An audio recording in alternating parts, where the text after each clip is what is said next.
فندق يولاند السياحي، المكان الأنسب لراحتك. مسلسل الطمع.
تبدل.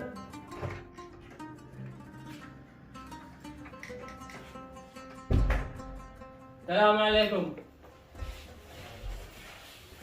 يا حاج. أنا فلاح. من فلاح؟ مرسل من فاعل خير. ما يشتبه على الخير، يشتي وينقل لك للمستشفى ويعالجك على حسابه.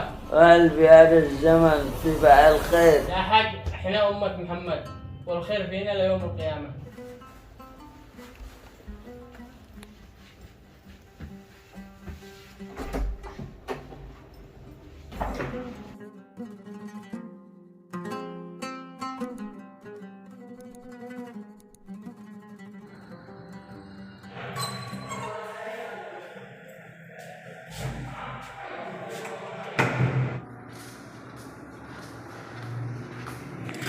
شوف لي غرفة خاصة للمريض الجديد. ليش هذا المريض تريد له غرفة خاصة؟ يا مدير، الدكتور خالد أمرنا بغرفة خاصة للمريض الجديد. كيف صبت عمل؟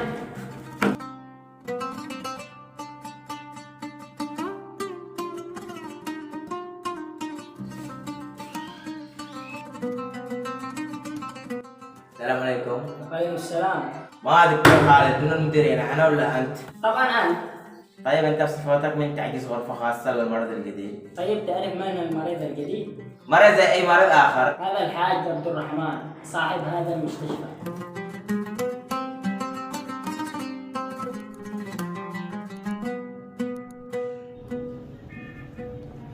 السلام عليكم، كيفك يا عايش؟ الحمد لله رب العالمين ما قصرت، جزاك الله خير يا ولدي. ولو يا أباه، كيف الواحد يقصر مع أبوه؟ الله يكرمك يا دكتور، إذا بقيت أنا في مقام أبوك. لا يا عم عبد الرحمن، أنا أقول الواقع. كيف يا دكتور الواقع اللي تتكلم عليه؟ مكانك ما عرفتني يا عم عبد الرحمن؟ ما عرفتك. يلا يا عم عبد الرحمن نتمشى. وين نتمشى ولدي؟ أنا تعبان. ضروري تتمشى بالعملية، العملية نجحت ضروري تتمشى. لك تدلع يا عم عبد الرحمن، أقول لكم نتمشى كلامك المية.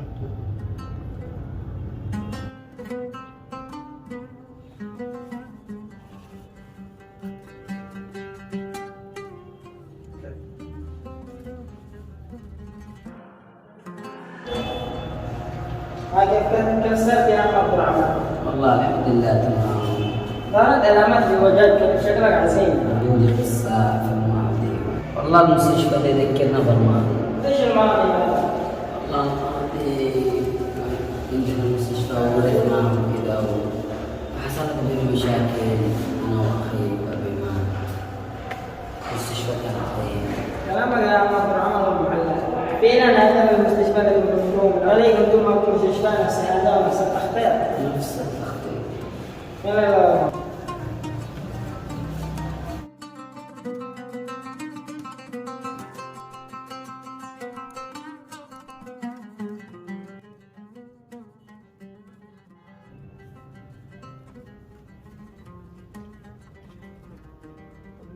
سمعتك يا أم عبد الرحمن وعننا تمشي، قلت إنك كنت معك مستشفى أنت وأخوك عبد الرحمن. أيوة يا ابني، هذا الحقيقة. أنا أدري إنها الحقيقة. كيف يا دكتور؟ أم عبد الرحمن، أنا ابن أخوك عبد الرحيم. أيوة يا ابن أخوك. وهذا المستشفى حقكم، أنا رجعت شليتها من المحامي اللي توكلتها. أنت بن أخي عبد الرحيم، أنا حاسس من أول إنك مش غريب. والله وكبرت يا خالد والآن صرت دكتور. طمنا على أبوك وكيف أخباره، طمنا عليه. والله الحمد لله تمام، دائما أبي أذكرك بخير. يا شوف أبوك علشان السامح منه. طيب وكمان يشتي يشوفك.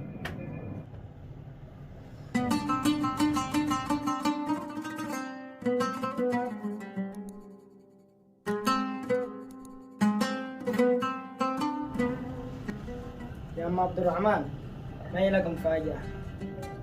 إيش من مفاجأة يا ولدي؟ يا أبا. أخي عبد الرحمن. أيوة أخوك عبد الرحمن. يا أخي أنا مشيش منك أي حاجة، أنا شك سامحنا بس. عفى الله عنك يا أخي، وأنا والله مسامحك مش عاقل عليك. والمال وسخ دنيا، هو سبب القتل والدمار والخراب وفوقت كثير من الناس. عفى الله عنك يا أخي.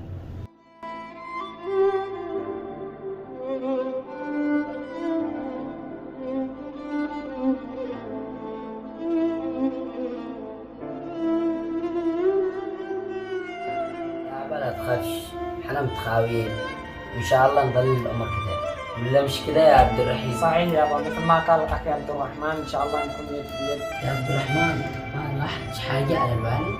لا ما راح اقول شيء. اما انت بتتولى اداره شؤون الموظفين. عبد الرحمن انا مدير الحسابات. بس بدون كلام، سوي اللي قلت لك عليه.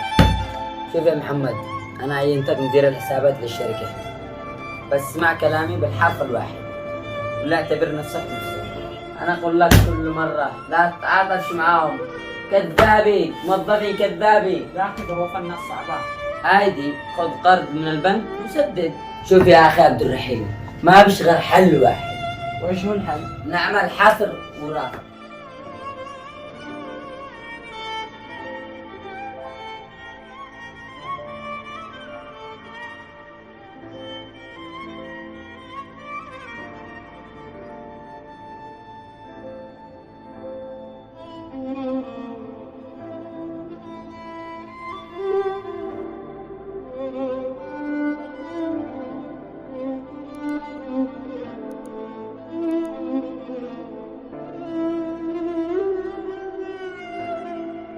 فندق يولاند السياحي، غرف وأجنحة راقية وبأسعار مناسبة وخدمات راقية وشبكة متوفرة.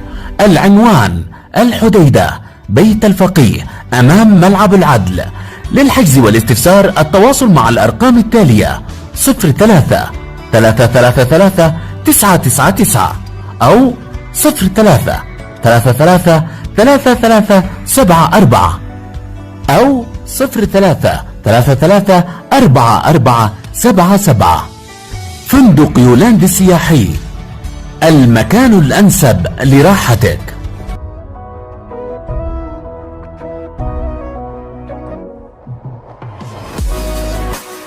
إذا أعجبك الفيديو لا تنسى الاشتراك بالقناة ودعم المقطع بلايك لكي نستمر بنشر المزيد إن شاء الله. أخوكم أحمد لبن.